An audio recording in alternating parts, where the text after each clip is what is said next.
I stepped into the elevator of my apartment building late one evening, carrying a bag of groceries and half a headache.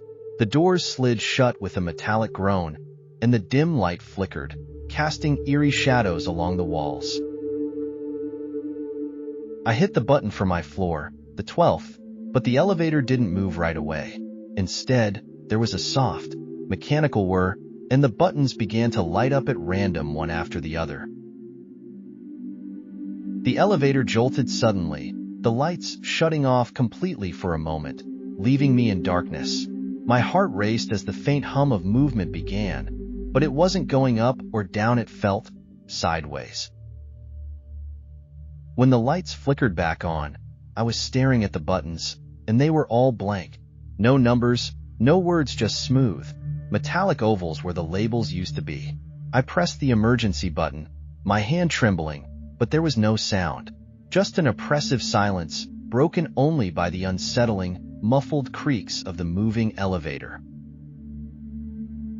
I told myself it was just a glitch, a weird malfunction in the system, but deep down, something felt off. This wasn't normal. The elevator stopped abruptly, and the doors slid open with a hiss. I expected the familiar hallway of my building, but instead, I was looking at something else.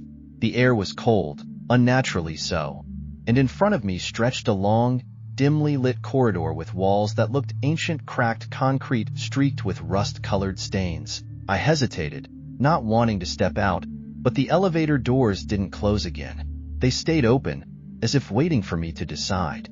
"Hello?" I called out, my voice echoing unnaturally down the corridor. It came back to me distorted, almost mocking. I stepped out cautiously, leaving the elevator behind. The moment my foot touched the ground, I heard a faint whisper, so soft I wasn't sure if it was real. Turning quickly, I expected to see someone or something behind me, but there was nothing. Only the corridor stretching endlessly in both directions. The elevator doors finally slid shut, and when I turned back, I froze. The corridor wasn't empty anymore.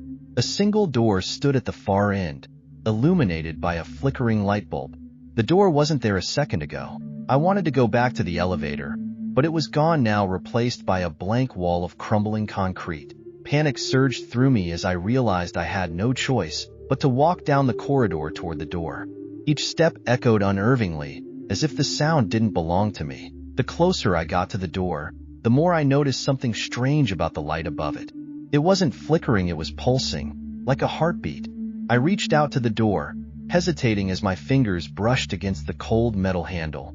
Something behind the door shifted, a shadow moving beneath the crack at the bottom. Swallowing hard, I twisted the handle and pushed the door open. What I saw on the other side made my blood run cold. It was a room identical to my apartment, down to the smallest detail, except it felt wrong. The air was heavy, and everything had a faint, sickly green tint. On the table in the living room was an object that shouldn't have been there, a cracked, old-fashioned radio, emitting a low, static hum. I stepped closer, the hum growing louder with each step, until I could make out faint whispers hidden in the static. They were saying my name. I spun around, expecting to see someone, but the room was empty. My reflection in the window, though, wasn't empty, it was smiling. It was a sick, wide grin that stretched far beyond what should have been possible, and its eyes weren't mine. They were darker, deeper, and seemed to look right through me. I stumbled back, nearly tripping over the couch, and when I looked at the window again, my reflection was gone. The whispers from the radio grew louder, now mixed with strange, wet gurgling sounds. I had the sudden, overwhelming feeling that I wasn't alone anymore. I grabbed the radio, intending to turn it off, but the moment I touched it, the whispers stopped, replaced by a single, clear voice. "You shouldn't have come here."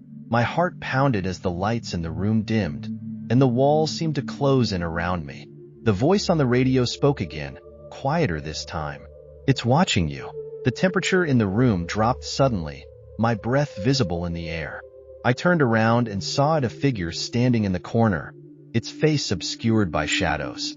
It didn't move, didn't make a sound, but I felt its gaze pierce through me. I couldn't breathe, couldn't think. When I blinked, it was gone. But the room wasn't the same anymore. The furniture was twisted, melted, as if the room itself was decaying. The door I'd come through was gone too, replaced by a solid, impenetrable wall. I was trapped. My phone buzzed in my pocket, startling me, and I pulled it out to see an unknown number calling. Against my better judgment, I answered. A distorted voice on the other end whispered, "Look behind you." I didn't want to. I couldn't, but something made me turn anyway, and what I saw, it wasn't human. The figure was there again, closer this time. Its face now visible, a hollow void where its eyes should have been. I screamed, stumbling back, and dropped my phone. The screen shattered as it hit the floor, and the voice on the other end kept whispering. It said, "You can't leave. It's too late." The room began to spin, the walls melting into darkness, and I felt myself falling. I hit the ground hard, gasping for air, and when I opened my eyes, I was back in the elevator. The lights were on, the buttons were normal, and the elevator was moving. But my reflection in the mirrored wall, it was still smiling.